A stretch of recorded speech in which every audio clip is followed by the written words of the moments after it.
Good evening, everyone. We'll call to order the regular meeting of the City Council of the City of Eastridge, September 10th, 2020, 6 p.m. I'd like to ask Daniel Beard, pastor of Action Church and one of our police chaplains, if he would lead us in our invocation and our pledge.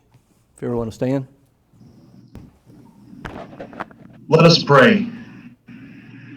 Heavenly Father, we come to you this evening, God.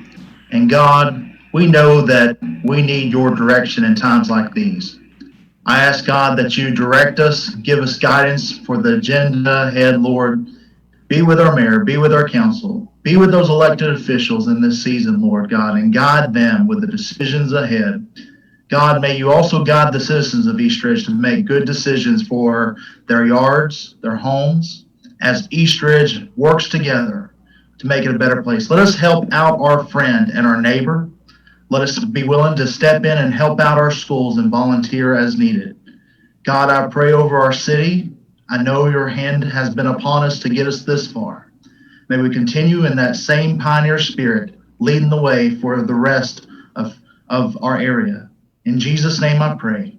Amen. Let us say the pledge. I pledge allegiance to the flag of the United States of America and to the republic for which it stands, one nation, under God, indivisible, with liberty and justice for all. Thank you, Pastor Beard. As everyone's aware, we're still conducting our meetings via electronic means via Governor Lee's latest Executive Order number 60, which will remain in effect until the end of the day of September 30th, and I'll hand it off to City Attorney Litchford for more information. Thank you, Mayor. This meeting is occurring virtually in accordance with the Governor's Executive Order number 16, which was subsequently extended most recently by Executive Order number 60. With regard to that executive order, the directions are that this council find that in the interest of the health, safety, and welfare of the community, that it is necessary to conduct this meeting virtually, which is what this body has made that determination. So, Ms. Middleton, we're asking that the minutes reflect that the body, City Council, has made a determination that in the interest of the health, safety, and welfare of the community to hold this meeting, this public meeting, virtually. Thank you, sir. Roll call, Ms. Middleton. Mayor Williams. Here. Vice Mayor Helton. Councilmember Cagle. Here. Councilmember Chauncey. Here. Councilmember Witt. Here. City Manager Dorsey. Here. City Attorney Litchford. Here. Thank you all for attending. First up we have on our agenda is a presentation of the Eastridge Community Care Program. Chief Allen.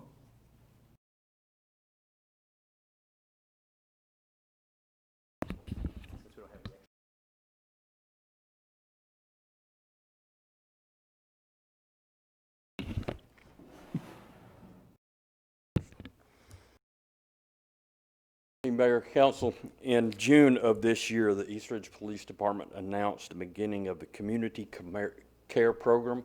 It's a support initiative for the senior population of our city. We recognize that a large majority of our population is over 60. We initially received 4 applications from seniors wanting to participate in the program, and all 4 of those were approved. In late July, the program officially started with uniformed officers visiting those 4 participants and just letting them know what we were doing.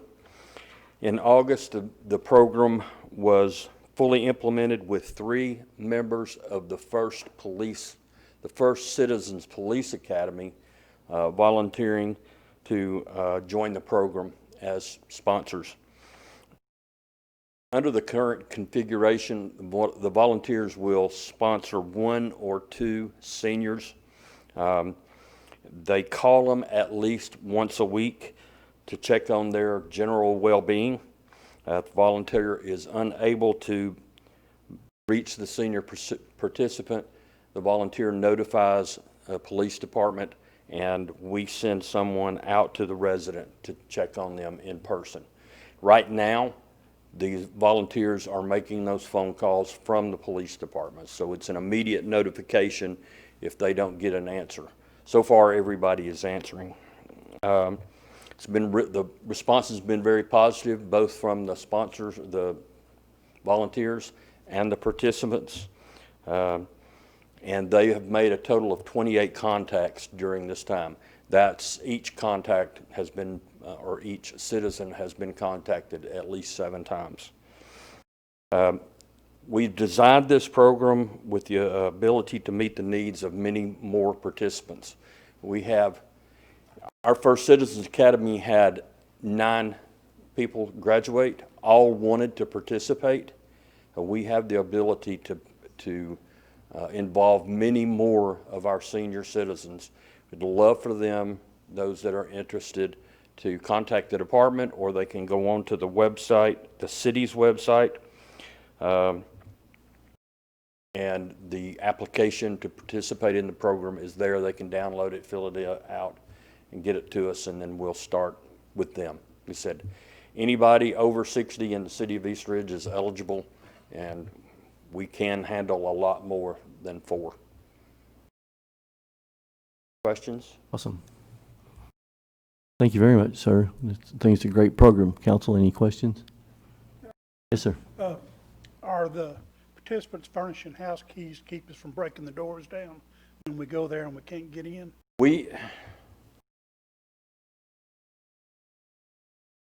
Right.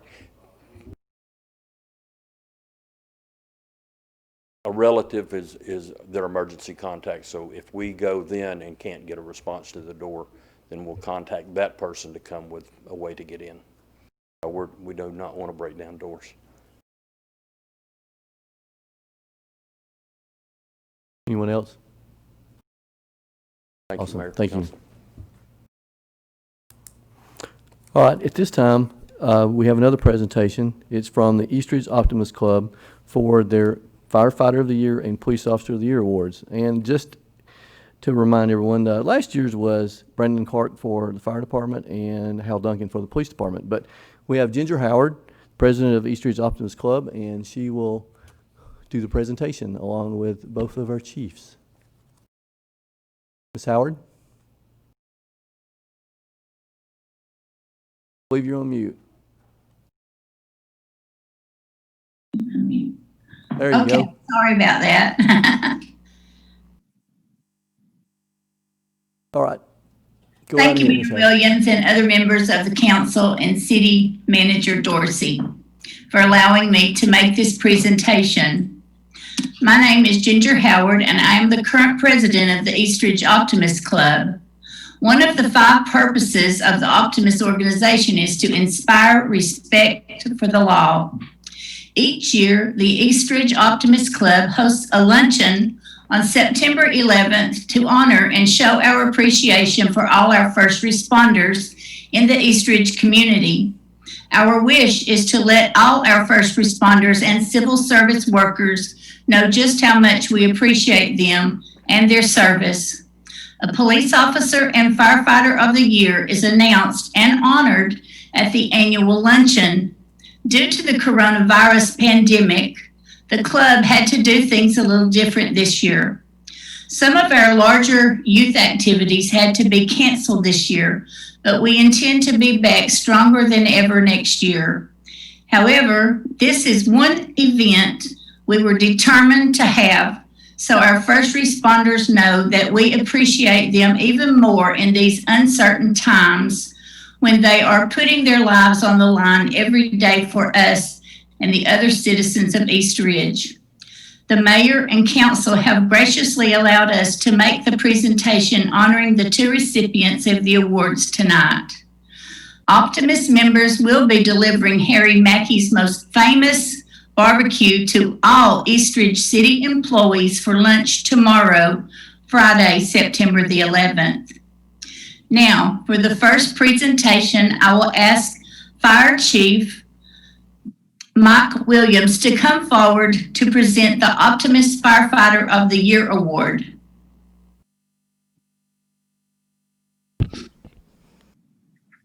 Our Firefighter of the Year Award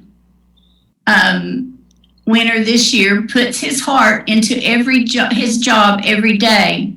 I want him to wear the pin that we have given to show our sincere and deep gratitude for his service and a job well done.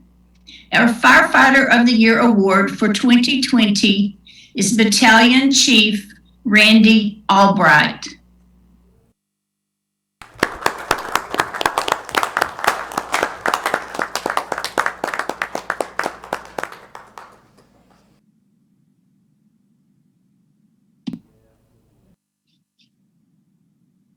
Mayor and Council, I'd like to read a little reasoning behind our pick for Battalion Chief Randy Albright this year.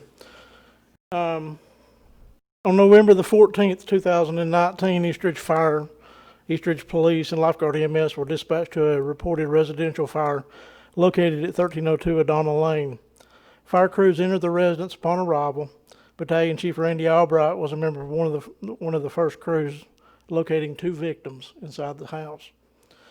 Battalion Chief Randy removed both victims from the home where they were resuscitated outside the house. One of the victims did survive this house fire. If not for the quick and selfless actions taken by Battalion Chief Randy Albright, neither victim would have survived. I'm very honored to award this letter of commendation and on behalf of the Optimist Club plaque for the Battalion Chief Randy Albright for being Firefighter of the Year 2020.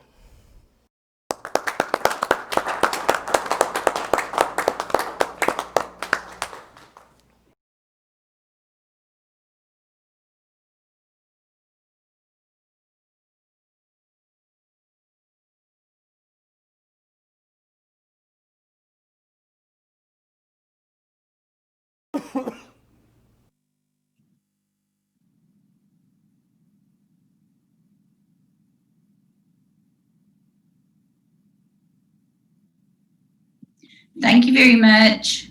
Now I will ask Police Chief Stan Allen to come forward to present the Optimist Police Officer of the Year Award. This year's winner is a dedicated and valuable member of the Eastridge Police Department. He puts his heart into his job by giving selflessly of his time on and off the clock. Please wear this pin as a symbol of our heartfelt appreciation.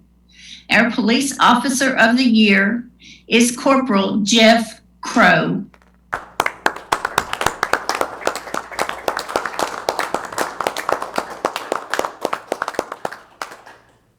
Howard read the letter that I wrote. Corporal Crow is every day working to make himself and other members of the department. He's our Chief Firearms Instructor. He gives his own time to help our officers get better in firearms. Got a lot of great ideas that we're in the process of working on, but he does it every day. Very proud of him.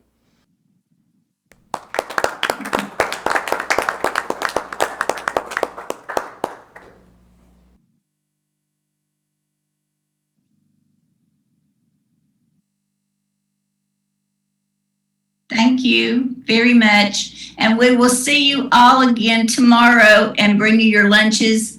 And we can't wait for next year's recipients. Thank you very much. Thank you, Ms. Howard. Thank you, gentlemen, for what you do for our city, our citizens, which is greatly appreciated.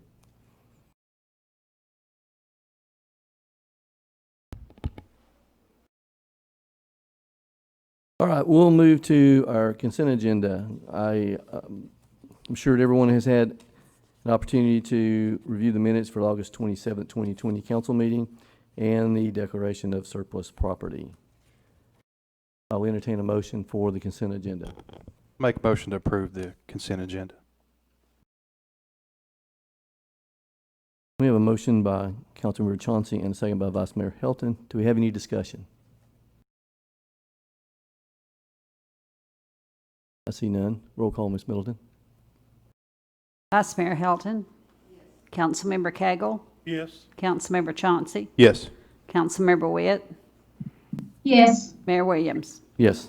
All right, we'll move to communications of citizens. Since there is no opportunity for live citizens' comment during a meeting, any citizen desiring to address the city council had an opportunity to submit their comments or questions via email to me at mayor@eastridgetn.gov from 12 noon Wednesday, September the 9th through 12 noon Thursday, September the 10th today. Keep in mind that any citizen or business owner may contact the city, the council, the city manager, or myself at any time. We did have one citizen communication, and I will read that. That is from Jody Grant, 707 Astor Lane. Mayor Williams, it has come to my attention that some of the departments on their Facebook pages have blocked tax-paying citizens. 1, what is your stance on this? Do you agree or disagree? 2, what constitutes blocking citizens from viewing posts made by any citizen or City of Eastridge social media pages? 3, who decides/controls the responses to said citizens via social media as representative of the City of Eastridge? In other words, who is allowed to be an admin of the pages? Are decisions made via each group filtered through a department or department head prior to engaging, responding to, or with citizens? To the first point, I do not agree with blocking citizens at any time for our city pages. 2, what constitutes blocking? Inappropriate comments, foul language will result in any post from being hidden or deleted. I will give an example that we had previously back in July. A gentleman was a little bit upset. He posted some inappropriate things, stating some remarks toward council members. So that was deemed inappropriate, and it was hidden or removed. I communicated with that citizen. We had a good email response back and forth, explained to him why that it was deemed inappropriate and removed. He thanked me for reaching out to him. We had some other dialogue back and forth, and I think it was resolved very well. So inappropriate comments will be hidden and or removed.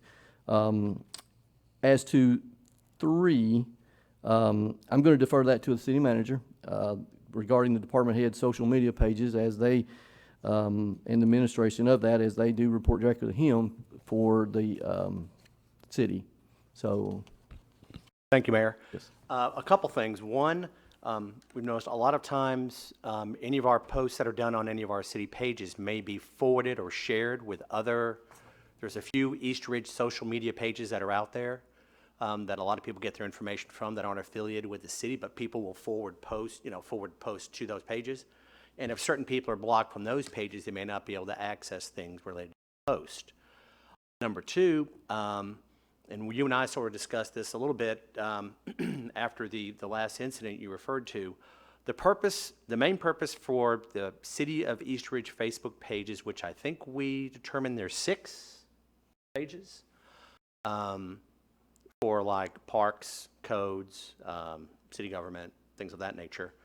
It's to be able to put out information to the public, such as, literally information, things that are coming up, issues that we think people need to be aware of, things of that nature. It's not meant to be a commented site or page. It's mainly meant for us to push information out. One thing, after reviewing through social media policies and things of that nature, and as you all know, we are under the open meetings law and open records laws here in the state of Tennessee. We don't have ways to preserve any communication if we make communication based on those pages with interaction with citizens. So we ask if citizens have any issues or things they would like to discuss with us. As you have said many times, we invite them to email us or get in touch with us through the web page, and it'll get forwarded to the appropriate individual. We're very open with emails, with phone calls. We would be open with visits, but with COVID-19, we sort of restricted that some. But as you know, we try to have an open door policy related to that too. One thing we have found out and are trying to see what can be done is the fact that we haven't been able to figure out how to disallow comments page-wide.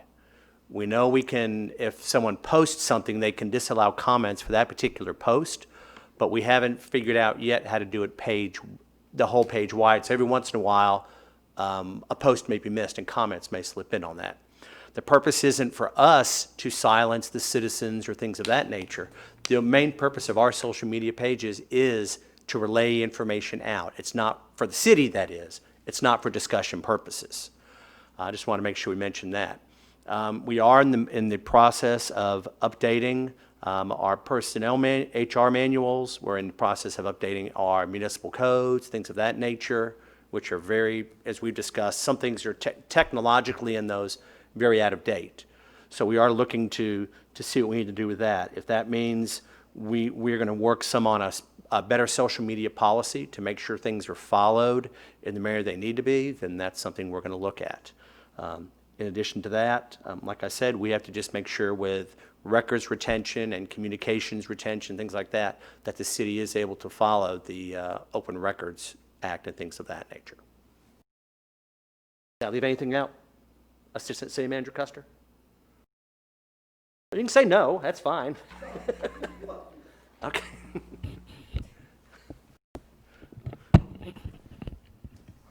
So currently, just to add a few things, I actually had a meeting a little while ago. I was brought in by the community involvement coordinator who runs our the actual city's main Facebook page, and she's putting together a lot of workflows and matrix so we can monitor how things move forward in the future, similar to what City Manager Dorsey said. So the intent is never to block anybody or silence anybody, just like he said, and we're in the process of reviewing every one of those to see if somebody has been blocked. So we've not found that to be the case, but we want to make sure that it doesn't happen in the future either. So that's all I have. Thank you. Ms. Middleton, I have this for record. I'll give that to you later. I had one other comment that came in. It was a little bit after the time and was missing a piece of information, but I will address that question in my mayor communications. So I just wanted to mention that. So I'll move to communications of council members. I'll start on my left side here. Councilmember Cagle? No, sir, I don't really have anything. I just like to thank Kenny and his codes department for getting back to me on a situation that the codes has got out there. So thank them for that. Thank you, sir. Councilmember Chauncey? Councilmember Witt? Yes, I did want to mention that I actually saw a census worker last night out working. His name is Mr. Fraley, and if anybody has him knock on their front door, please talk with him. I was very honored to meet somebody that's out there working for us on the census. So we're still a higher percentage than the state of Tennessee. We're at 66.5. And if everybody will help Mr. Fraley, maybe we can move on up. Thank you. Awesome. If he's knocking on your door, that means you haven't filled it out. So was that what you was going to say? And there's other reasons they may not too. Not necessarily. What I've learned is they also do some follow-ups on some things. Okay. And so that, I was a little bit shocked about that. I thought they were only knocking on doors that had not responded, but they may knock on your door if you've responded. Okay. Thank you. Vice Mayor Hilton. All right. Thank you all. As usual, I have several things. First of all, has anybody been through the tunnels lately? You'll get a tan. It's nice and bright. It's awesome. So they have been completed and they're very bright. Also, I think that TDOT is still has some possible updates coming with signage and or signalization for low clearance. So keeping our fingers crossed that that'll occur sooner than later. The citizen inquiry that I mentioned, it was concerning a repairing and replacing guardrail along Germantown Road between 3600 block of Fountain Avenue and 3600 block of Ida Bell Lane. I had communications with Assistant City Manager Custer, and they're working on pricing for the replacement of that. It was initially working on replacing at South Seminole and Bennett as well for combined project pricing. So there'll be a follow-up on the status of these projects as it relates to the installer's time frame. So we can provide that, an update once we get that information from them. If I may, real quick. Yes. The South Seminole and Bennett intersections, we're looking at, besides doing guardrails, maybe some other ways to do traffic calming at that intersection, because putting a guardrail up We're going to Correct. be replacing a guardrail every year. So we're looking at other options for traffic calming at that intersection. Okay, awesome, thank you, sir. Next thing was I was reached out to by EPB, and they wanted me to share some information. I've actually shared it on my social media page, and I wanted to go ahead and briefly mention that EPB is putting out a two-page article here saying, behind on your EPB payments, they can help. Call now to avoid disconnection. To help our customers during the COVID-19 crisis, EPB temporarily suspended disconnections and late fees for all customers. We must now continue normal billing practices in accordance with legal requirements. So disconnections will resume October 1st, 2020. So it is critical that you call them immediately. So they're ready to work to help keep your service on. They're available. There is available utility assistance, including special COVID assistance for people who have never asked for help before. So please call them to learn more. So you can reach them 423-648-1372. So I wanted to share that a bit of information. There's a few other frequent FAQ, frequent asked questions on my mayor page on Facebook. And if you want to reach out to the city here, I'll leave this so we can make copies and provide that for any citizen that is interested in and needing to talk with them. One of the other things that I wanted to mention is spoke with the finance director today, and she has relayed that we received our local option sales tax from the county today. This was for the month of July, which we received in August, and then they distributed out in the cities in September. The amount was $307,489. This was a $52,000 increase over last year on the same month.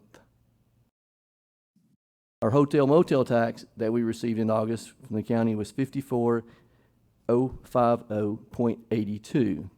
This was a slight drop of about $3,000 on hotel motel tax.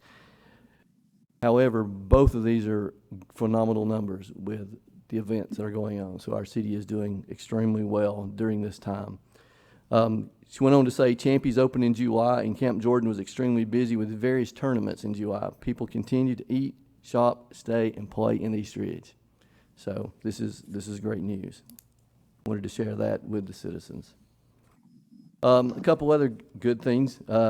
We had two openings this week. Level Up Arcade opened yesterday. That's next to Armando's. I can't wait to get there. I was unable to yesterday, but I'll be there before the weekend's out. Amigos. Amigos, what did I say? Armando. Thank you very much. Amigos. I do have it Amigos. I just read it wrong. Pet Details. It's a grooming service open this week, and they are at Kingwood Drive in Ringo Road. So keep them in mind if you need grooming service for your pets. Also, Red Wolves, the home game they have a home game this Saturday the 12th, 1 o'clock, and it's against Richmond. So I wanted to mention that as well. Two other local things that are going on. Eastridge High School Homecoming Parade. They're wanting to resurrect this event, and it's going to occur Thursday evening, September the 17th, starting at 7 p.m. Correct me if I'm wrong, Chief Allen. That is correct. The parade will begin at the old bowling alley across from Food City and travel down Ringo Road to Tombers, where they proceed down Tombers to the school. So I wanted to mention that. Then the following night is the actual homecoming game, September the 18th at 7:30, and they're playing Sequatchie County. Do you have the public hearing mentioning? You going to mention that? Okay. So we have, to reiterate what we mentioned last council meeting, is we have the public hearing that'll be held at 7:30 Eastern, Thursday, September the 24th at Camp Jordan Park at the Osborne Stadium. Is that still correct, or is that wrong? I think that was wrong on this. Moved it to the community Moved center. it to the community center. I apologize. This is not updated. Same time, 7:30 at the community center, Thursday the 24th. And the purpose of the hearing is to receive input from the public concerning the proposed conversion process, which can result in the portion of Camp Jordan, the 6.6 acres, from being converted and leased for construction and development for a first-class soccer training facility. Anything you'd like to add, sir? No, sir. Thank you. 7:30. That should be right after this council meeting. the next council meeting. Tennessee River Rescue. Larry Clark reached out. He's our local Tennessee River Rescue organizer, and stated recently that the annual event that occurs on the first Saturday of October has been canceled due to COVID, unfortunately. Mr. Clark wanted to inform the citizens and the council he appreciates everything that our community has done to support this in the past year. So we're hoping that we can see that revived next year, but at this time it has been unfortunately canceled. And then last thing that I have is, remember what tomorrow is, 9/11. Remember all the fallen first responders and what occurred, and we can't thank them enough. As we said earlier on the two that were here for the awards, they all deserve awards. They're very worthy of that for all that they do and commitment of their time and their life and their family's time. So we definitely appreciate that. And that's all that I have at this time. So, Thank you, Mayor.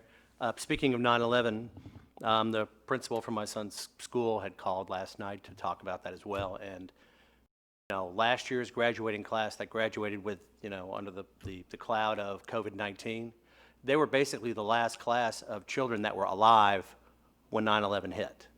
So the seniors that are in school this year, almost all of them weren't even born when 9/11 hit. So we just need to make sure we do keep telling the story of 9/11 to make sure it's always remembered. correct.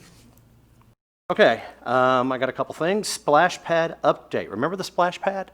Yes, I remember that. We have finally worked through some issues with the vendors to get the price down. I told you we had an issue with the price. Trying to get that down to make sure we can cover some other things and have a little bit left with contingency. I believe we're at the point now where we have turned in the plans to TDEC, and TDEC is in the process of reviewing, and they've sent a couple questions back to us on some issues with it.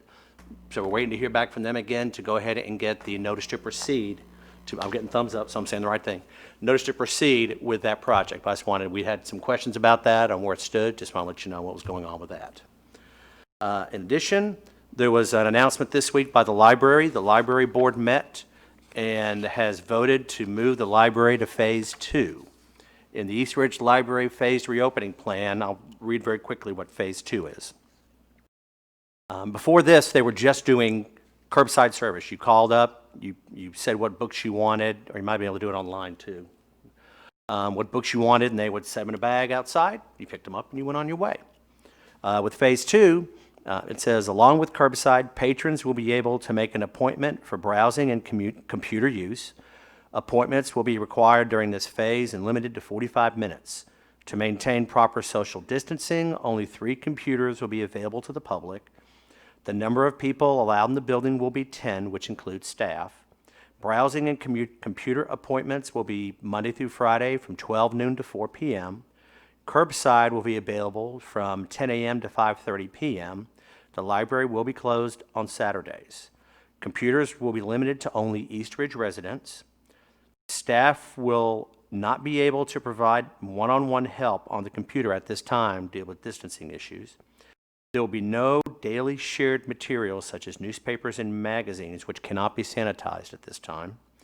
Tubs will be provided for items handled by patrons but not taken. These will then be sanitized. Seating areas will not be available during this phase due to capacity restriction. Patrons and staff are required to wear masks and practice proper social distancing. So just want to announce our library has moved on to Phase 2. Good news. In addition to that, I've talked with our assistant city manager. We've had a few calls and some issues dealing with the possible placement of some political signs for the upcoming election. We are reviewing the sign placement and the City of Eastridge ordinances and codes that were adopted by this body and passed by this body, I believe it was in 2017, dealing with some of the issues about how far they have to be placed back from the edge of the pavement, how far they have to be 25 feet from a corner, things of that nature. So we are looking through those. We will try to get with the different campaigns if there are issues with the signs. to let them know to either move them, or if we need to remove the signs, we may remove them ourselves, put them in piles. We are not throwing any signs away. We would put them in piles at City Hall for them or their staff to come pick up to redistribute how they see fit. But I just want to let everybody know we are looking at that to keep the signs within the political sign ordinances that were passed by the city. I also want to thank Dana Howe. She's moving forward with the centennial celebration, which is April 10th of 2021. The real date's April 4th, but that's Easter weekend, so we're going to do it a week later. She's working very hard, helping us work with a graphic designer, because we got to think of a logo to go with Eastridge 100 to move forward with that. I think we're going to start looking at some ideas or brainstorm on that this week.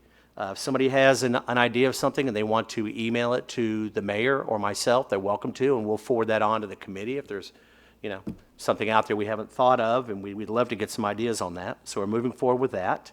Appreciate that. My last item deals with the Christmas parade. As you all know, Eastridge is usually the leader in the Christmas parade. Matter of fact, it's even before Thanksgiving. So with us being the first ones, a lot of cities are looking at how they will be able to do these Christmas parades. So we've started looking into that because we know pretty soon our citizens and our groups need to start being able to prepare for that. So we're trying to come up with some guidelines that we think will be safe for all those who participate in the parade. We're looking at possibly no walking. Everybody would have to be on floats or in vehicles to move along. Obviously, no candy throwing, because you don't need to have contact to contact from people throwing candy. So those are a couple of things we're looking at. We'll probably come out with some more itemized detail on this in the next week or two at the latest to be able to disseminate. But our plan at the moment is to hopefully be able to still do a Christmas parade. Yes, I'm being asked as of even last night. We've had this discussion, and I think if we have a modified parade, that's better than not having a parade at all. So that is our direction that we want to move forward with. Thank you, sir. One other question. Oh, I do have one more thing. I'm yes, sorry. I think you have one other thing. I may have two things, but you have to remind me on the second one. Okay. Usually, a couple of us go to what's called the Risk Management Symposium, which is it's free for us to go to. It's put on by Public Entity Partners, which is the big governmental insurer for the state of Tennessee that helps local governments and things of that nature. And one thing that we would have received this year would have been our 40th anniversary award with them for Awesome. being a partner for 40 years. They usually give that out there, a little luncheon. But they mailed it to us, and so Diane wanted me to make sure everybody knew we've been with them for 40 years at this point. Awesome. So that's good. And what else did I forget? And here comes Assistant Oh, City yes. Manager. He was supposed to be down here at this point Discuss to talk about a WWTA. hot topic about WWTA. That's right. Yep. Mayor and Council, as many of you know, and several discussions over the last several years, the direction of the WWTA as it relates to the consent decree, which was recently announced. The WWTA is a highly criticized entity that is extremely critical to people's everyday quality of life. The 12% rate increase, I believe, was a bit of a shock to most of the customers as it relates to their rates. But just to kind of give you an overview of where we are in the consent decree. The consent decree will require the WWTA to spend roughly a little over $200 million over the next 20 years, with the bulk of that funds being spent in the next 10 years. To give you an idea, if anybody has read the article, it talks about the chairman, Chairman Dick G. stated that the Hamilton County sewer system has roughly 200 sanitary sewer overflows related to wet weather in a calendar year. It follows the heavy rains, so on and so forth. And that's nothing new to the city of Eastridge, unfortunately. The city of Eastridge is 1.5 million gallon per day user on a normal day. Throughout the whole city, we use about 1.5 million gallons that we end up sending to the wastewater treatment facility. On a 3-inch rainfall event, we go to 25 million gallons a day. So essentially, you're sending 24 million more gallons to the wastewater treatment facility to be treated, which also triggers wheelage and treatment charges and fees, which is billed back from the city of Chattanooga to WWTA. So as part of that, the consent decree to limit those sanitary sewer overflows is to do as much work as possible. So the EPA steps in and says, this is what you're going to do. It's litigation based. It takes years to build out a consent decree. Chattanooga's under a consent decree, has been under a consent decree, and the WWTA's is fixing to go into effect. So with what I just said, roughly about us going from 1.5 million gallon per day user to a 25 million gallon a day user on a wet weather event of 3 inches, just to give you an idea what's been spent out here, because it has been several $1 million spent over the last few years to get where we are now. And what we're able to do is eliminate what we call I&I, which is inflow and infiltration. And that's to remove that rainwater. That way we're only treating the appropriate water and eliminating the sanitary sewer overflows. So the Basin 10 project was $15 to $17 million wrapped up at the end of last year. Right now they're doing an I-75 collector project, which is several more million.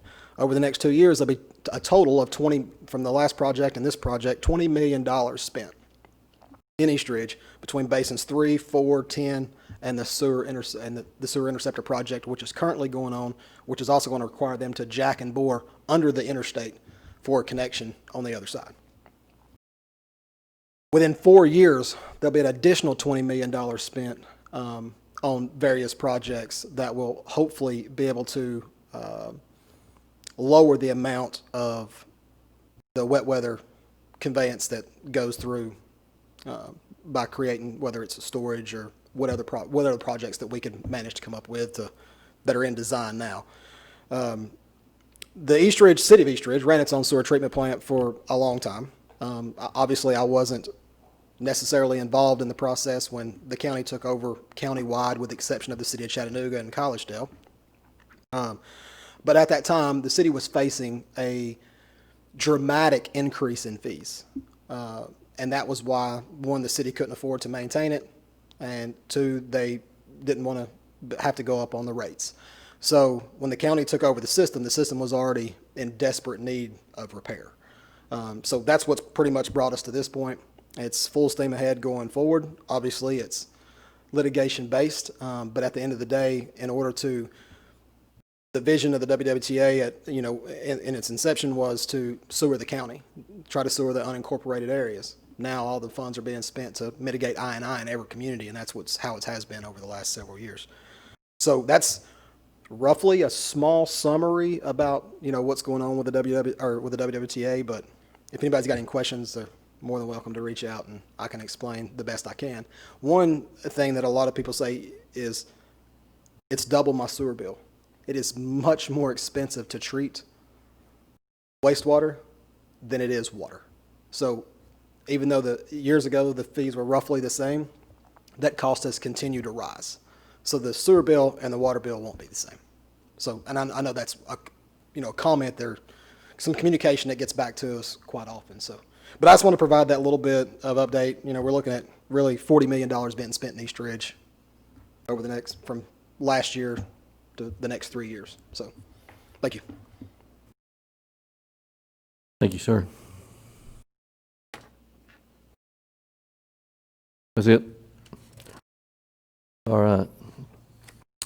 We'll move to old business. Item A, ordinance number 1134. An ordinance of the City Council of the City of Eastridge to amend Section 8, Part 214 of the Eastridge Municipal Code pertaining to hours for selling beer. This would be the second and final reading. Yes, sir. Yes, Mayor.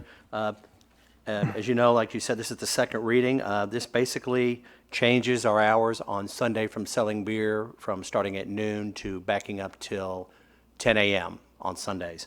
None of the other days have changed. It's just Sundays moving from noon to 10 a.m.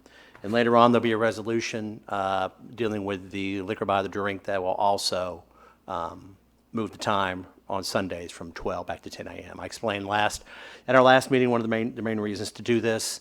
State of Tennessee has their hours statewide dealing at 10 o'clock for liquor and things of that nature. And the city opted out on the liquor side, like I said, 15 years ago, something like that. And just to stay up with all the new establishments coming in and things of that nature, with brunches and things of that, a lot of them like to be able to have. Yes, you can have restaurants that don't have. We have restaurants all up and down the street that don't have alcohol in them. But a lot of times with Sunday brunch, people like to have a drink while they're doing Sunday brunch, which is one of the things that people do with Sunday brunch. But anyway, with that being said, that's the purpose of this ordinance, is just to change the time back to 10 a.m. on Sundays. Thank you, sir. Beer. For beer. I'll entertain a motion for ordinance number 1134. Make a motion.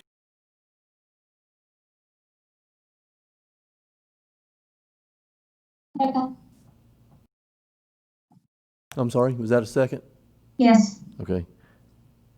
All right, we have a motion from Vice Mayor Hilton and a second by Councilmember Witt. Do we have any discussion? I see none. Roll call, Ms. Middleton. Vice Mayor Hilton, Yes. Councilmember Cagle, No. Councilmember Chauncey, Yes. Councilmember Witt, Yes. Mayor Williams. Yes. Ordinance number 1134 passed. Second and final reading. Move to item B, ordinance number 1135. An ordinance of the City Council of the City of Eastridge, Tennessee, to amend the fiscal year 2021 operating budget, ordinance number 1129, for various revenues and expenditures in the general fund, grant fund, and capital projects fund. Also would be second and final reading. Ms. Walls. Been no changes. I just didn't know if you had any questions. Well, let me follow Robert's rule. Do we have a motion for ordinance number 1135? Making motion to approve ordinance 1135. We have a motion to approve by Councilmember Chauncey and a second by Vice Mayor Hilton. Do we have any discussion? See none. Okay. Roll call, Ms. Middleton. Vice Mayor Hilton, Yes. Councilmember Cagle, Yes. Councilmember Chauncey, Yes. Councilmember Witt, Yes. Mayor Williams. Yes. All right, we'll move to new business. Item A, resolution number 3073. A resolution of the City Council of the City of Eastridge, Tennessee, to rescind resolution number 1146 and to opt back into an extension of hours for sale of intoxicating liquors. Yes, sir. This is in reference to what I was referring to earlier. This is the liquor side of the same initiative to move the time from 12 noon on Sunday back to 10 a.m. Thank you, sir. I'll entertain a motion for resolution number 3073.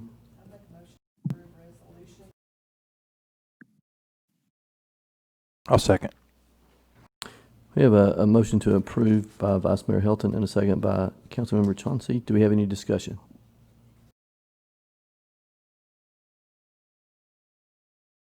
I see none. Roll call, Ms. Middleton. Vice Mayor Hilton, Yes. Councilmember Cagle, No. Councilmember Chauncey. Yes. Councilmember Witt, Yes. Mayor Williams. Yes. Resolution number 3073 passed. May I ask real quick, the ordinance and the resolution, will they go in effect immediately or at what time? Goes into effect immediately upon passage. Okay. And we will forward the copy of the resolution to the State Alcohol Beverage Commission, but it goes into effect immediately upon passage. Okay. I was just curious if it had to Till be, this Sunday. if it had to be recorded, the state or what first. All right. Thank you. We'll move to item B, resolution number 3074. A resolution of the City Council of the City of Eastridge, Tennessee, awarding annual bids for street department materials for fiscal year 2020 through 2021. Yes, sir. Mayor and Kessel, these are our annual street department bids. We got about a little late this year, given everything that's going on in the world today. But the city recommends asphalt and other street material to Tally Construction Company Incorporated, concrete block and brick, sand and mortar mix to Sequatchie concrete services, our crushed stone through Mid-South aggregates. We did not receive a bid on topsoil. However, looking at the amount of topsoil we purchased in the past, it's really a small enough amount that wouldn't even require, it wouldn't even meet our bid threshold. And then various types of drainage pipe through Groundscapes Concept LLC. And that's the recommendations from staff for approval. Thank you, sir. I'll entertain a motion for resolution number 3074.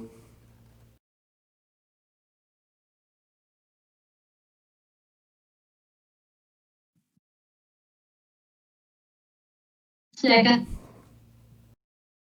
Have a motion to approve by Vice Mayor Hilton and a second by Council Member Witt. Any discussion? I see none. Roll call, Ms. Middleton. Vice Mayor Hilton. Yes. Councilmember Cagle. Yes. Councilmember Chauncey. Yes. Councilmember Witt. Yes. Mayor Williams. Yes. Move to item C, resolution number 3075. A resolution of the City Council of the City of Eastridge, Tennessee, approving bids for street improvements and expansion of a parking lot at Camp Jordan. Yes, sir. Mayor and Council, we received bids for multiple projects. The reason why we did these projects together was to get quantity pricing. We opened the bids for the resurfacing of McDonald Road and Hilton Drive. As you know, we've had a lot of complaints over that area for the last several years, and given the amount of work that's been going on in Basin 10, we've been unable to do any resurfacing, unable to complete any resurfacing projects within that area. This would also include a parking lot expansion near the amphitheater in Camp Jordan Park. Staff recommends awarding the bid to Tally Construction. These projects were bid together. Like I said, to achieve the best price, will be funded from two separate sources, which will be Hotel Motel for the Camp Jordan parking lot expansion and State Street Aid Fund for the street resurfacing. Total base bid came to $1,066,640,000. $320,000 for street resurfacing, $746,640 for the parking lot expansion, which both of those projects could come in a little under. The street resurfacing, we are going to go ahead and I'd like to approve those bids for that project. The WWTA will be finished by January the 9th, if everything goes well, with the tie-in at the end of Hilton Drive, which is going to require roughly a 400-foot pavement, full street repair at full depth for resurfacing. So we're working with the WWTA on an interlocal about a repayment, whether we're going to pave it, they're going to give us their portion or vice versa. Tally was completely fine with that. They would prefer to do more streets at the same time. That way you don't have to keep paying mobilization, demobilization to go out. So we're going to do those. So we could see a price or a repayment in that project. And with the parking lot expansion, added a few notes. If no cement stabilization or over excavation is required, the parking lot could be around $641,000, and the best case for the parking lot would be $620,000, and that's if no soil stabilization or over excavation in new areas is required. So there's a few things that could come in favor for us, but it's better to be higher than to come back for multiple change orders. Thank you, sir. I'll entertain a motion for resolution 3075. I make a motion to approve resolution 3075. I'll second. All right, we have a motion to approve by Councilmember Witt and a second by Councilmember Chauncey. Do we have any discussion? Yes, sir. Yes, sir. Councilman Cagle? By looking at this alternate pricing here, that's going to be if, okay, find a better location for the parking lot, because that is a marsh and it's all going to have to be done. So we looked at multiple locations for the parking lot, but that made the most sense to be able to tie in the existing road and an existing parking lot. Because the issue that we have, if you'll notice on baseball, softball side, they've got parking in most areas, small parking lots around the back. But what happens during events is the overflow parking just ends up in the grass. So we end up with tow trucks, grass repair, and it actually just made more sense to actually have it centrally located so it could be utilized by either side of the park for different events. Yes, so That's going to help bring dirt.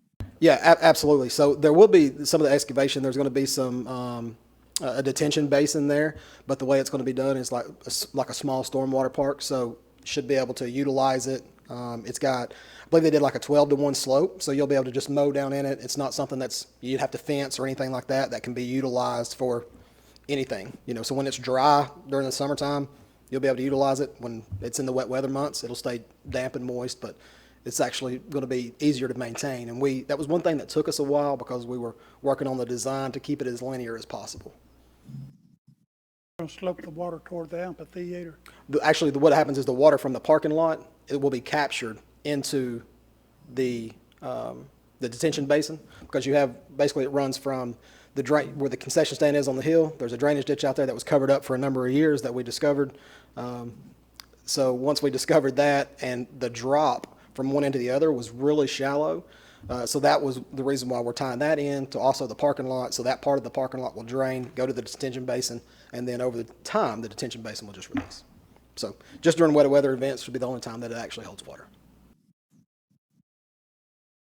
Had to tear that One of the small pavilions, that's where the reason for tearing that down is actually to repurpose it for future use, which could be including a dog park or one of the little pocket parks that we have in other areas. So, no, not touching the playground. Originally, it was going to.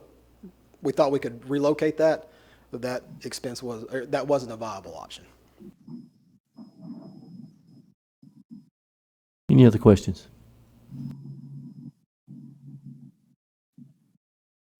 I see none. Roll call, Ms. Middleton. Vice Mayor Helton, Yes. Councilmember Cagle, Councilmember Chauncey, Yes. Councilmember Witt, Yes. Mayor Williams. Yes. Resolution 3075 passed. Move to item D, Resolution 3076. A resolution of the City Council of the City of Eastridge, Tennessee, approving bids for expansion of the soccer fields at Camp Jordan. Mayor and Council, again, as we've discussed many times in the past, the Eastridge is very fortunate to have outgrown our current field space. The city has advertised bids for Camp Jordan Soccer Field expansion, which will consist of the construction of 4 new fields with irrigation, sod, and electrical conduit. We also recommended the add alternate 2, which will consist of a 6-inch irrigation main extension, irrigation pump, and irrigation for a current unnumbered field. Staff recommends awarding the bid to Mid-America Sports Construction. And the reason why that says unnumbered field is because the bones of the field already there. It's a little underutilized, but this would actually bring 5 fields online because we've simply outgrown the space, which is a good thing. So we recommend awarding the bid to Mid-America Sports Construction, and that's basically a turnkey project. They will do the entire project.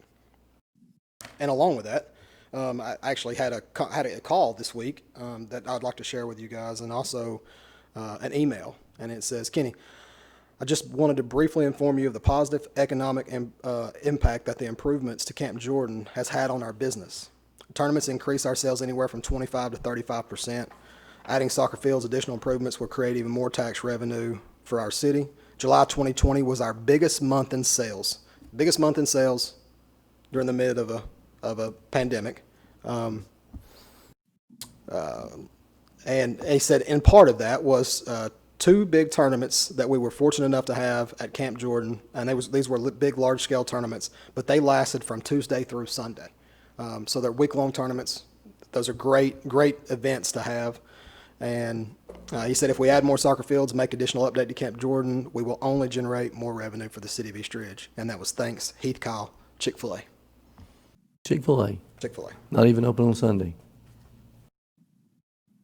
He said he's seen Saturdays where he's been $10,000 to $12,000 over what was anticipated as long as events. And now that practices have started back for all sports, for a while we just had baseball, softball that we were allowed to do. Once soccer was able to start back, you're filling the park up on Monday night, Tuesday night, Thursday night. Like right now, you've got every field space on soccer being utilized this week by multiple organizations, rec programs. You got the high school there on the stadium field playing tonight. So I mean, you got everything going on out there. So I'm sure a lot of those businesses will also receive quite a bit of sales this evening.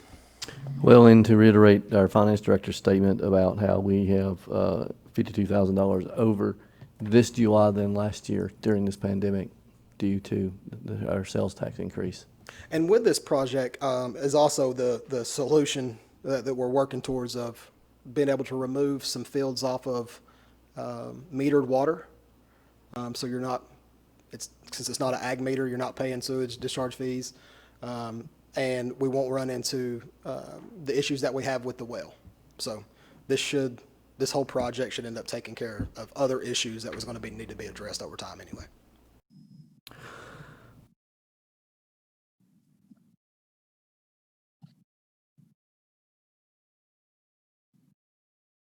Yeah, so there's, as many know, I believe the last grant, the newer lights, the Musco lighting and stuff that went in was done done under a grant. Currently, if you have one open LPRF grant, you can apply for another one. So once we close out the splash pad, we can look at other local parks and recreation fund grants. So we went ahead and had the conduit already placed. So if it comes back and we get a grant or we find extra funding and we want to end up lighting these fields like they should be done so they can be used all hours, then the conduit will already be there. So you won't have to do any other digging or trenching or anything. They'll just have to pull from box to box. Thank you. Planning ahead for just in case. Thank you. I'll entertain a motion for Resolution 3076. I make motion to approve Resolution 3076. Second. All right, I have a motion to approve by Councilmember Chauncey and a second by Vice Mayor Helton. Do we have any discussion? This hotel motel.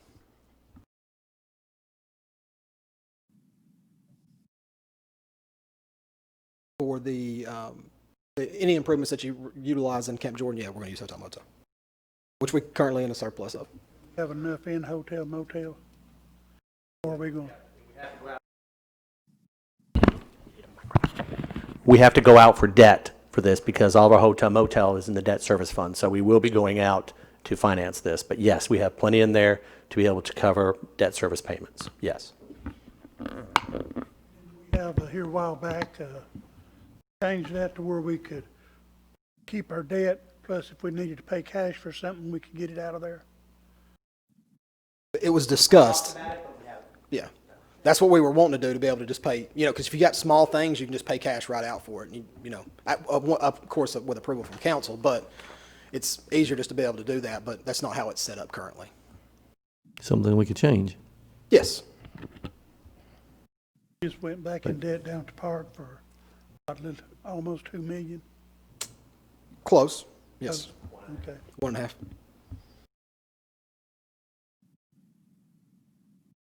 Any other questions? Roll call, Ms. Middleton. Vice Mayor Helton, Yes. Councilmember Cagle, Against my better judgment, but I'm going to vote yes on it. Councilmember Chauncey, Yes. Councilmember Witt, Yes. Mayor Williams. Yes. Resolution number 3076 passed. Thank you, Mayor and Council. I would like to add one thing, though, because we hear a bunch of different things as it relates to spending money in the park and, having a study versus not having a study, whatever the case may be. But I can tell you, every single development meeting that Mark can verify, City Manager Dorsey can verify, every single development meeting that we sit in as it relates to any sort of hotels, restaurants, attraction, the first thing they want is a 12-plus month calendar of what goes in Camp Jordan Park. And, that's the first thing they ask for. Not about the services we provide, it's what goes on in Camp Jordan. So I think yes, we're spending money in the park, but I think that's also a shout out to the staff that we have down there that's running a top-notch operation to be able to maintain 274 acres in the park with a small amount of staff that they have. I think they do a great job. Yes, they do. And if I'm not mistaken, this is also border region reimbursable. Yes, it is.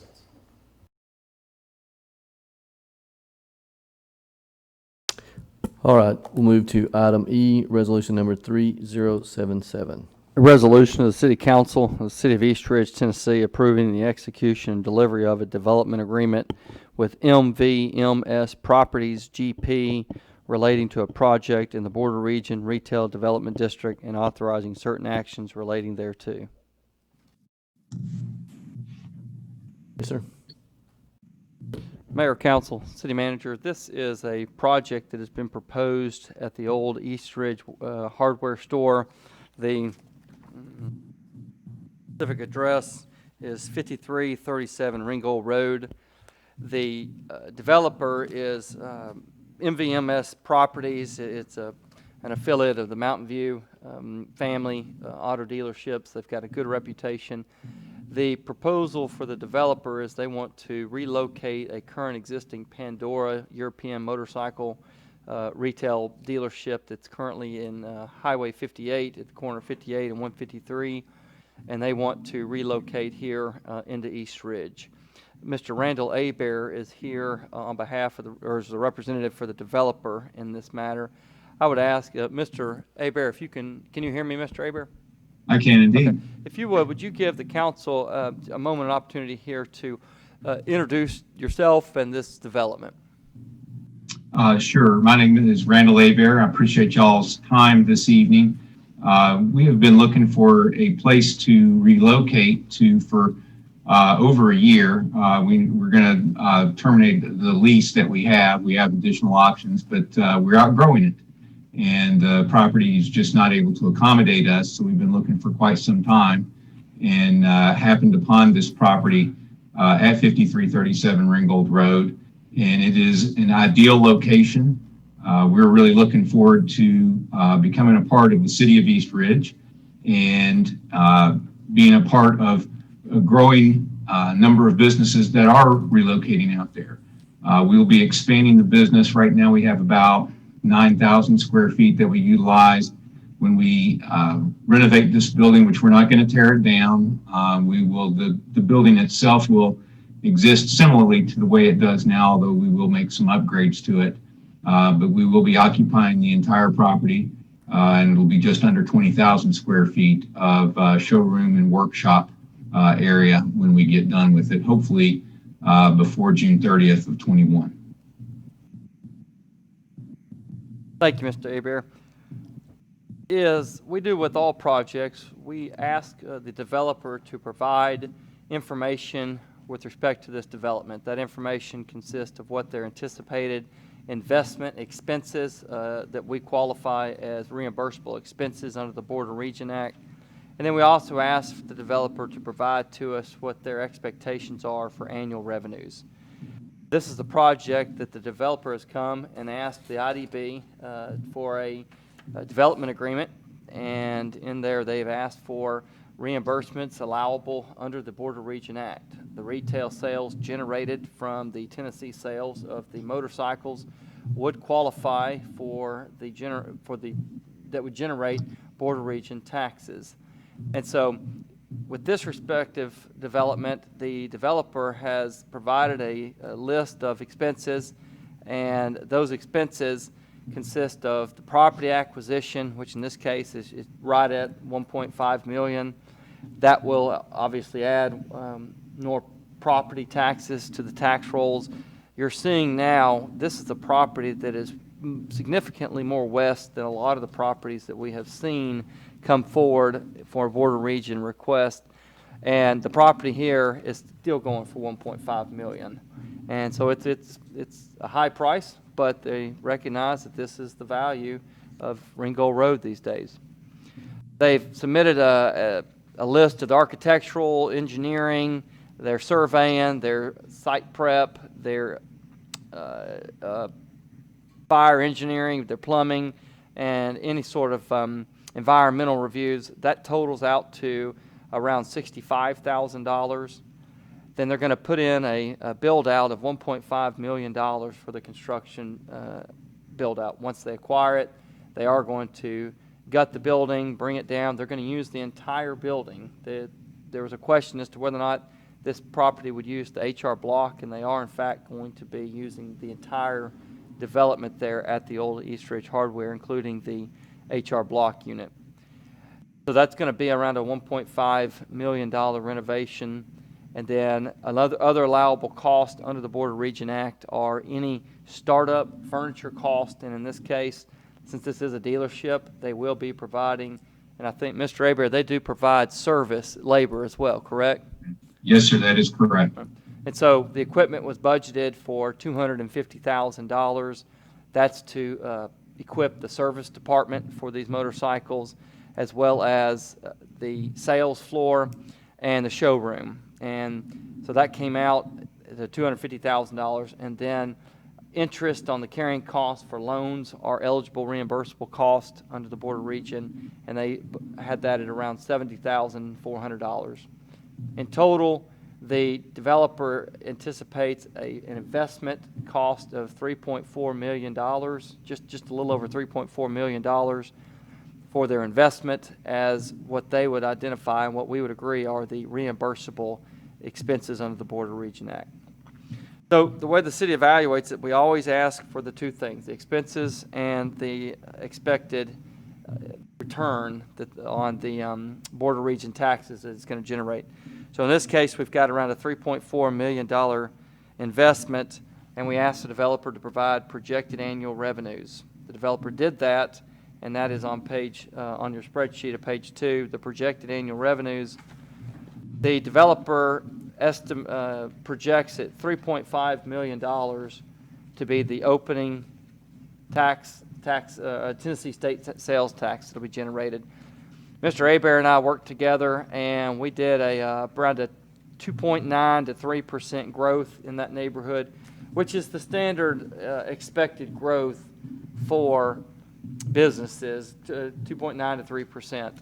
And so at 3.5 million starting sales in 2021, the Board of Regent sunsets in 2042, so there will be 21 years of operations for this business to recoup its investment under the Board of Regent Act, the portion that they would be entitled to receive under the Act for 21 years.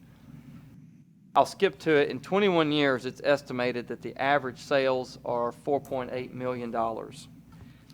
And we know that by taking the multiplier of $4.8 million, we can do the math pretty quickly under the Board of Regent, and that would generate $2.9 million total in 21 years of Board of Regent taxes. Again, this is just the Board of Regent.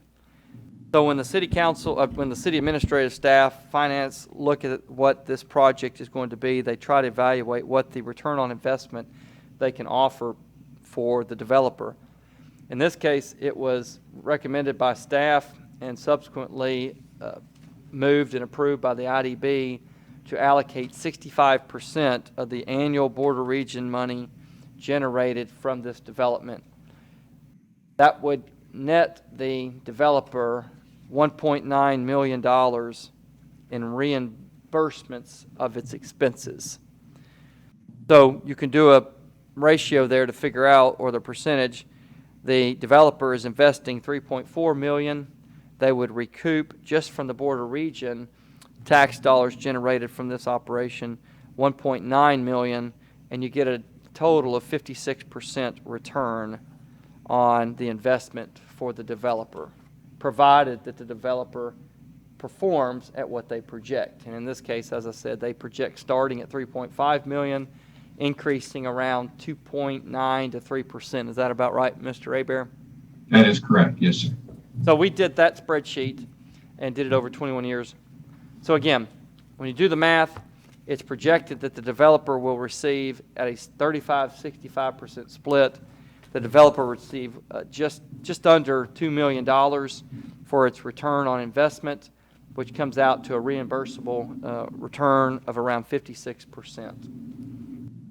And that's also based on the revenue projections and expenditure projections from the developer. If he exceeds his revenue projections, obviously his rate of return can be higher. That's correct, right. We tried to be realistic but conservative, and from the records that I've reviewed, the developer has given us what they would expect to be. And so this is the property, $3.5 million is the sales. I think right here. Let me find some. Yeah. This 1.9 million is already factoring in the baseline associated with this project. This property has a $60,000 annual baseline associated with it, and so the numbers I gave already do include that. So there's not, the developer is going to receive the 1.9 to $2 million. You're not going to need to subtract out. So this is the true In excess of the baseline. in excess of the baseline. So this is the true return on investment for the developer at about 56%, provided the developer performs at what they reasonably expect. If they do better, they're entitled, their cap on the reimbursement, of course, is their reimbursable expenses, which is $3.4 million. But they get that, great. They are not capped annually. They get 65% of the annual border regions generated from this site. We hope they generate in excess of $3.5 million annually in sales, and it's hope that they do. I do too. You said the baseline tax was already 60,000? It's 60,000 with this property, yes. And the numbers I gave you already incorporate the $60,000 reduction annually. I need to change this on Approximately page 60,000. five. It's approximately 60,000. I need to change this on page 5 where it says 30,000 is the baseline. Base tax revenue. That property is estimated at 30,000 was the number that we had talked about previously, so I apologize if Was it 30? I should have said something earlier, but 30,000 was what we talked about previously. Okay, and I think actually now I think about it, I think Mr. Aber is correct. I can go back to my emails here. We've talked a lot of numbers today. Yeah, we have. Mark, I was just reading it here, and it's Right, I think you're right, Councilman, and on page 5 of this agreement.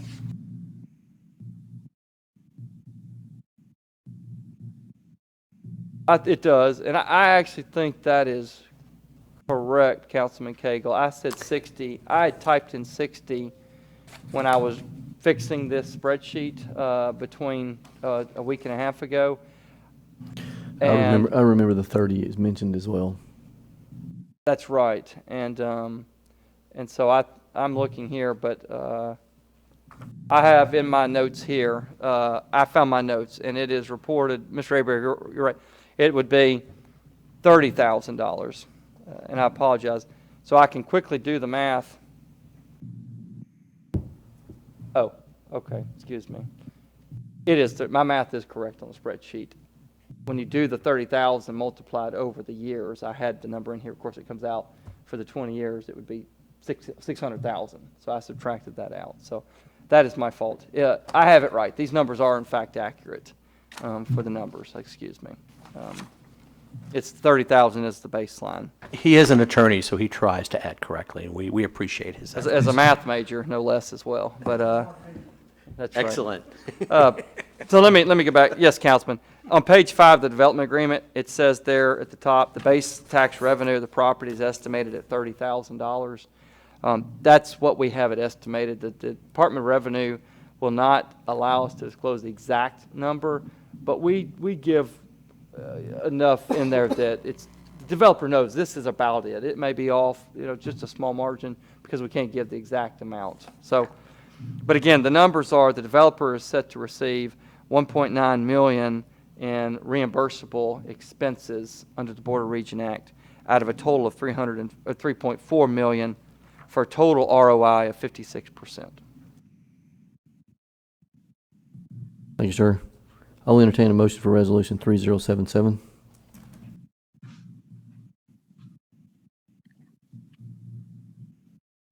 I'll second. We have a motion to approve by Vice Mayor Helton and a second by Councilmember Chauncey. Do we have any discussion? I see none. Roll call, Ms. Middleton. Vice Mayor Helton. Councilmember Cagle. Yes. Councilmember Chauncey. Yes. Councilmember Witt. Yes. Mayor Williams. Yes. Resolution 3077 passed. Thank you, Mr. Aber, and send thanks to Mountain View group as Will well. do. Will do. Thank you all very much. I appreciate your time and attention. Thank you. All right, we'll move to item F, resolution number 3078.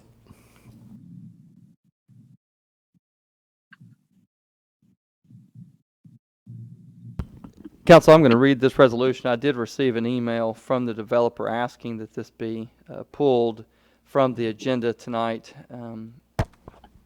The resolution number 3078 is a resolution of the City Council of the City of Eastridge, Tennessee, approving the execution and delivery of a development agreement with Emerson Russell Trust relating to a project in the Border Region Retail Development District and authorizing certain actions related thereto. I received an email this afternoon from Mr. Russell this afternoon, just asking that he would like to pull this project from the docket tonight. All right, thank you, sir. Without objection, I'm going to move on to item G. All right, item G, resolution number 3079. A resolution of the City Council of the City of Eastridge, Tennessee, approving the contract extension for the Tennessee Department of Transportation's Transportation Improvement Program TIP grant for resurfacing of Mcbride Road North. Ma'am. Yes, Mayor and Council. This project has been going on for quite some time, and we've been waiting for mainly the work in that area those to be finished by November of last year. So we're confident that they are completed in their work and project. So the first thing that we need to do is update the bid lapse already. Go ahead and get that completed. It will take us until June 30th of 2020, how it'll extend, but we anticipate on the weather, maybe this fall/winter.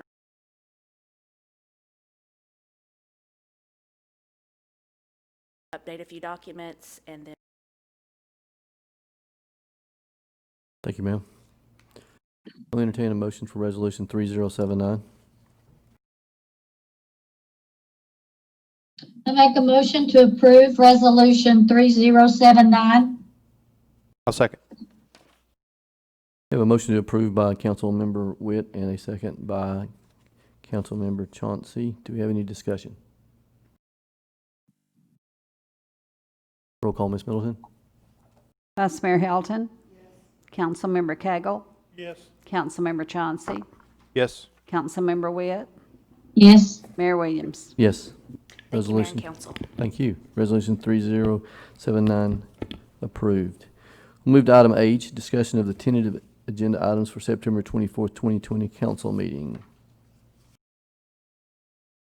Under item 8, old business, there is none. Under new business, 9. Item A, an unnumbered resolution, purchase of tractor and bush hog on statewide contract. Yes, sir. Yes, Mayor and Council, we are needing to purchase a tractor and bush hog for primary use around the interstate and then all right-of-way within the city. We received recommendations for utility along with efficiency. So one thing that we wanted to do is we went out to different companies and vendors and other municipalities to see what they're using around their interstates and right-of-ways. Ours is a little unique due to the topography of some of the embankments and along with the natural wet areas that we have. So ideally, you'd like to have a 16, 18-foot batwing mower with a tractor. However, the weight and center of gravity does not allow for that.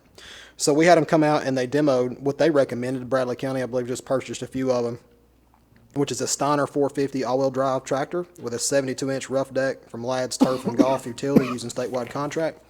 It's a low-profile unit. It's all-wheel drive. It actually runs 4 tires on the front, 4 tires on the rear. They actually went down to the embankment next to Bass Pro, which was the old on-ramp, and it will mow up to 37, 38 degrees, and they were able to mow up and down using this, and they actually used it with, they didn't have the bush hog, but they had the actual finished deck and was still able to mow, and it was 3.5 feet tall. Incredible piece of equipment. It's something that they desperately need, and we can get that on statewide contract for a total price of $30,877.98. So that'll be on the agenda next week. Any discussion, council? Funded out of state street aid. Thank you. I've got one question here. Okay. It said it's gonna be four-wheel drive with 4 wheels on each end. Yeah, it's actually got, it's 8 wheels total. It's 4 on the front, 4 on the rear. Got one dual-wheel kit in the bid sheet. Are they already on the tractor? Yeah, so the rear, I think the rears or the fronts already have the dual wheel. So, but I'll confirm that before I come back next week, just to make sure that's right. So some of them they have, like, they automatically come with either the front or the rear as the double wheel, the dual wheel kit. So I just want to, I'll make sure, since you pointed that out, that it's not an additional add-on. Right. Yeah, I'll confirm that for sure.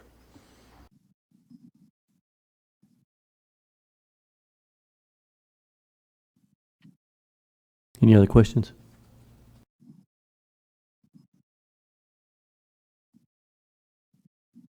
Thing in stock? Yes.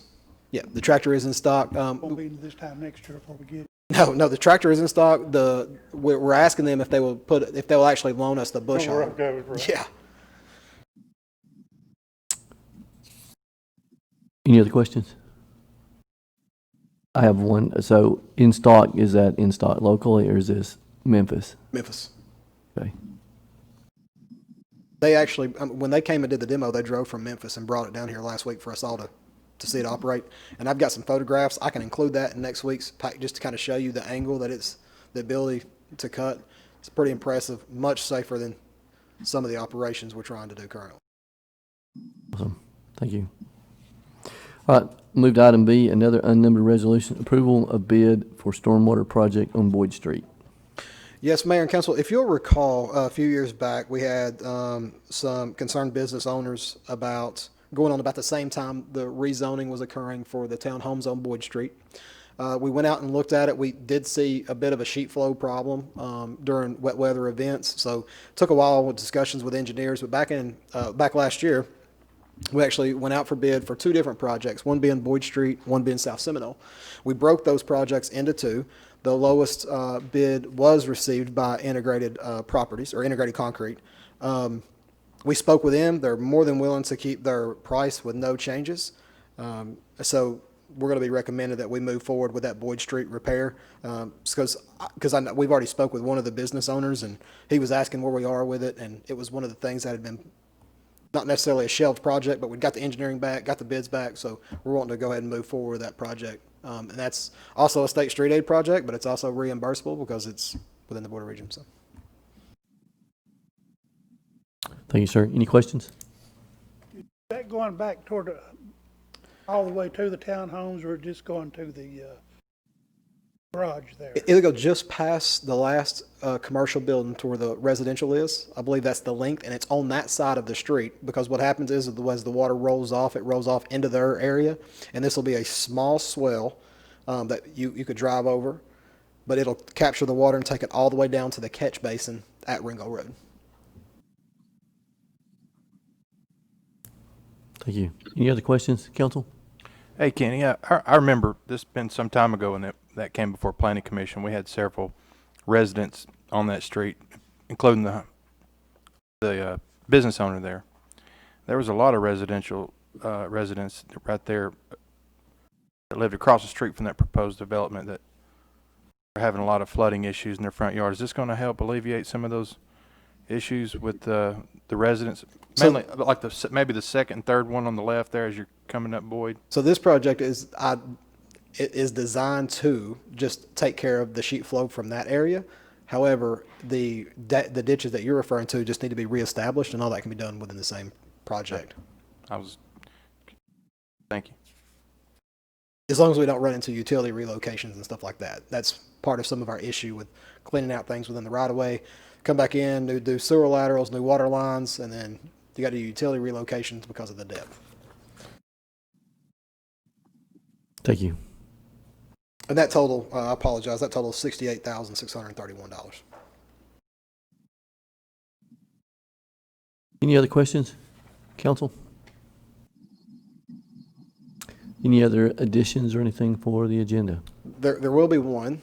We actually have a planning commission meeting on Monday for a rezoning on McCall Road. And after that rezoning, with approval or denial, whichever way, then it always comes to council for final approval. So that first reading would actually be at the next council meeting. Okay. I apologize, I didn't have that in the packet, but you'll have it all for the next meeting. You mentioned another street beside Boyd Street. Yes, South Seminole, so we still have that project, but that project's just not funded currently. We were able to do some repairs to that. That is still working just fine. We didn't know what we were going to be getting into on South Seminole. South Seminole is an open cut that's probably 200 feet long, and it's 6-8 foot in diameter pipe. It's a very large right-of-way there. That's why it's ours. So over time, there's going to come a time that we're going to have to make that repair, but at least we already have the engineering in place to be able to do that. We're around where it's going to help the water problem down on Reeves. So this is actually on the upside. This is around Lisa, Betty, Gale. However, I have had multiple conversations with the church, and we're going to be able to fix their problem because they're going to tie in their, the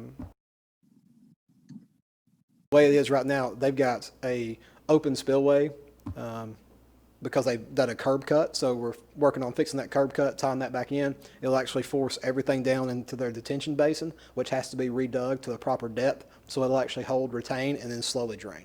So we're working with them on that. They said they're more than welcome to do it. It's just, getting the contractor within their church to be able to make those repairs. So that should alleviate some of the issue that they have. Absolutely. Thank you. Anything else, council? Thank you all. Thank you, sir. I don't see anything. So thanks everyone for participating. Everyone have a very good evening. Meeting adjourned.